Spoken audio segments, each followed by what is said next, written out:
மாமா. பூங்குடி இவர் பூங்குடி என்னாச்சு என்னாச்சு பூங்குடி? இதுக்கு மேல இன்னும் என்ன மாமா ஆகணும்?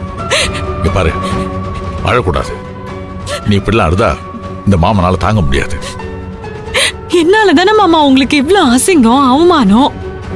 யார் சொன்னாங்க? யாரு சொன்னா என்ன மாமா? உங்களை அந்த சரவணனோட சித்தி அவமானப்படுத்தி அனுப்பியிருக்காங்க. சாரி மாமா, அவங்களை கண்டிப்பா நான் சும்மா விட மாட்டேன் மாமா. என்ன பேசுற நீ? எதுக்கு அவங்க மேல கோபப்படுற?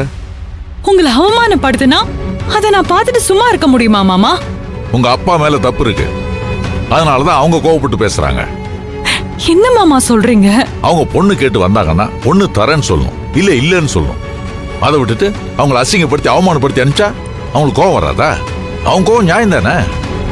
அதான் நான் அவங்கள சமாதானப்படுத்த போனேன். அவங்க சமாதானம் ஆகல, கோவம் குறையவே இல்லை. அதுக்காக உங்களை அவமானப்படுத்தலாமா மாமா? நான் அவங்கள கண்டிப்பா சும்மா விட மாட்டேன் மாமா. சரி, என்ன பண்ண போற? உங்களை அவமானப்படுத்திருக்காங்கல்ல, அவங்கள நான் என்ன வேணாலும் பண்ணுவேன் மாமா. இங்க பாரு, என் பூங்கொடி புத்திசாலி பொண்ணுதான். ஆனா ஆத்திரம் அவ கண்ணை மறைச்சிருது.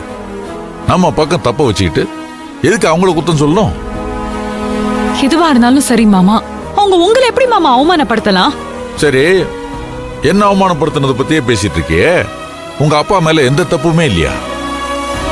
உனக்கு எப்படி உங்க அப்பா பண்றது தப்பு இல்லைன்னு தோணுதோ, அதே மாதிரி அவங்க பண்றது அவங்களுக்கு நியாயமா தோணுது. அதனால அவங்க அப்படி நடந்துக்கிறாங்க. இங்க பாரு, நீ இந்த வீட்டுக்கு மருமகளா போறவ, அதனால அவங்கள்ட்ட கோவப்பட்டு இப்படிலாம் பேசாத.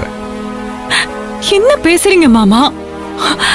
இதுக்கப்புறம் நான் அந்த வீட்டுக்கு மருமகளா போகணுமா அப்படின்னு நீங்க நம்புறீங்களா? ஏன், என்னாச்சு? உங்களை அசிங்கப்படுத்திருக்காங்க மாமா. இனிமே செத்தாலும் அவங்க முகத்துல நான் முழிக்க மாட்டேன். இனிமே அவங்களுக்கும் எனக்கும் எதுவுமே இல்லை. பேச வேண்டியதெல்லாம் பேசி முடிச்சியா? இப்ப நான் பேசலாமா? இங்க பாரு பூங்குடி, இது வரைக்கும் நான் உங்ககிட்ட எதுவுமே கேட்டதில்ல. இப்போ முதல் தடவையா உங்ககிட்ட கேட்கறேன். செய்ய மாட்டேன்னு சொல்ல மாட்டேல்ல? ஏன் மாமா நீங்க இப்படி எல்லாம் பேசுறீங்க? ஆமா பூங்குடி, நீ அந்த வீட்டுக்கு மருமகளா போகணும். இங்க பாரு, எங்க போனாலும் சரி பிரச்சனை துரத்திக்கிட்டே தான் இருக்கும். அதுக்காக பிரச்சனையை பார்த்து ஓடி ஒளிய கூடாது, எதிர்த்து நின்று ஃபேஸ் பண்ணணும். பூங்குடி, உனக்கு பைக் ஓட்டவும் நீச்சல் அடிக்கவும் மட்டும் கத்து கொடுக்கல, தைரியமும் தன்னம்பிக்கையும் கொடுத்து வளர்த்துருக்கேன். அதை எந்த காலத்திலையும் விட்டுறக்கூடாது. ஒருவேளை அவங்க சித்தி கோவக்காரங்களாவே இருக்கலாம், அதுக்காக அந்த சரவணம் பையனை வேணான்னு சொல்றது எந்த விதத்தில் நியாயம்? அவன் தங்கமான பையன், உனக்கேத்த பையன், உன்னை நல்லபடியா வச்சு பார்த்துக்கோன்ற நம்பிக்கை எனக்கு இருக்கு. அதனால இந்த மாதிரி சின்ன சின்ன பிரச்சனை எல்லாம் பெருசாக்காத. ஏதோ தப்பு நடந்துருச்சு, அந்த பையனை தயவு செஞ்சு புரிஞ்சுக்க. நீயும் அவனும் சந்தோஷமா வாழணும், அதுதான் இந்த மாமனோட ஆசை. செய்வியா? செய்வியான்னு கேட்டேன். கண்டிப்பா மாமா. எனக்கு இது போதும்.